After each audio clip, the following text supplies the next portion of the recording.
আজ সকাল থেকেই সিটুর ডাকে কলকাতায় ধর্মঘটে অ্যাপ ক্যাবের একাংশ। 12 ঘন্টা ধর্মঘটের জেরে সকাল থেকেই রাস্তায় অ্যাপ ক্যাবের সংখ্যা অনেকটাই কম। ক্যাবের জন্য লম্বা লাইন দিকে দিকে।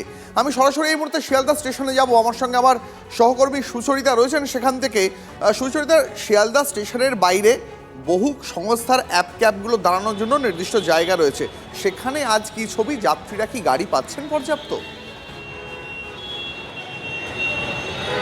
দেখো, আজকে আমরা জানি যে সমস্ত যে অ্যাপ ক্যাবগুলো আছে, যেগুলো প্রাইভেট অ্যাপ ক্যাব, সেগুলো কিন্তু 6 ঘন্টা ধর্মঘট ডেকেছে এবং তার ফলেই কিন্তু আমরা দেখতে পাচ্ছি যে চূড়ান্ত হয়রানির শিকার হচ্ছে যারা দূরপাল্লাতে আসছে, মানে অর্থাৎ দূরপাল্লা ট্রেনে করে যারা এসে পৌঁছচ্ছে। অনেকেই জানেনই না যে আজকে এই ধর্মঘট রয়েছে এবং সেই কারণে এখানকার যে ট্যাক্সি স্ট্যান্ড, যেখানে ট্যাক্সিগুলো দাঁড়িয়ে আছে বা যাত্রী সাথী, তারাও কিন্তু পর্যাপ্ত পরিমাণে গাড়ি দিতে পারছে না এবং তার ফলে প্রায় 3 গুণ 4 গুণ টাকা চাইছে। আমি একটু কথা বলে নেবার চেষ্টা করব, কারণ সমস্ত যারা যাত্রীরা তারা ভীষণ বিরক্ত হয়ে আছে। একটু যদি বলেন যে কতক্ষণ ধরে অপেক্ষা করছেন গাড়ির জন্য? মোটামুটি হয়ে গেছে, আধ ঘন্টার উপরে হয়ে গেছে। আমরা বেশি টাকা চাইছে, সমস্যা কি? অনেকটাই সমস্যা হচ্ছে। যেমনি ধরুন, মোটামুটি এখান থেকে এয়ারপোর্ট যাওয়ার জন্য যেখানে মোটামুটি 500-400 টাকায় চলে যেত, সেখানে 1000-1200 টাকা চার্জ করছে। আর আমি এই জিনিসটা কলকাতা শহরে দেখতে পেয়েছি। মানে আমি দিল্লিতে থাকি, বাট আমার বাড়ি শান্তিপুর।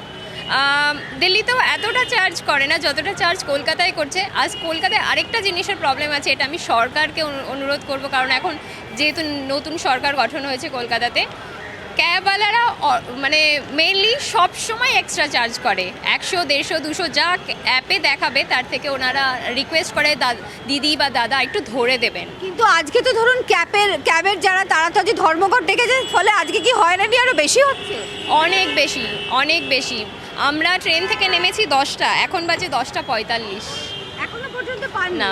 দেখো, এইরকমই কিন্তু আমরা দেখতে পাচ্ছি যে দিকে দিকে অনেকে আছে অসুস্থ মানুষকে তারা এসে দেখাতে, ডাক্তার দেখাতে এসছে। কেউ হয়তো ট্রেনে আস্তে আস্তে অসুস্থ হয়ে পড়েছে এবং ঘন্টার পর ঘন্টা তারা এখানে দাঁড়িয়ে আছে। তারা কিন্তু এতটাই বিরক্ত যে সংবাদ মাধ্যমের সঙ্গে তারা কথা বলতে ইচ্ছুক না। তারা বলছে যে এইভাবে প্রত্যেকবার এরকম নাজেহাল হয়। আমি একটু কথা বলার চেষ্টা করব। কতক্ষণ ধরে দাঁড়িয়ে আছেন?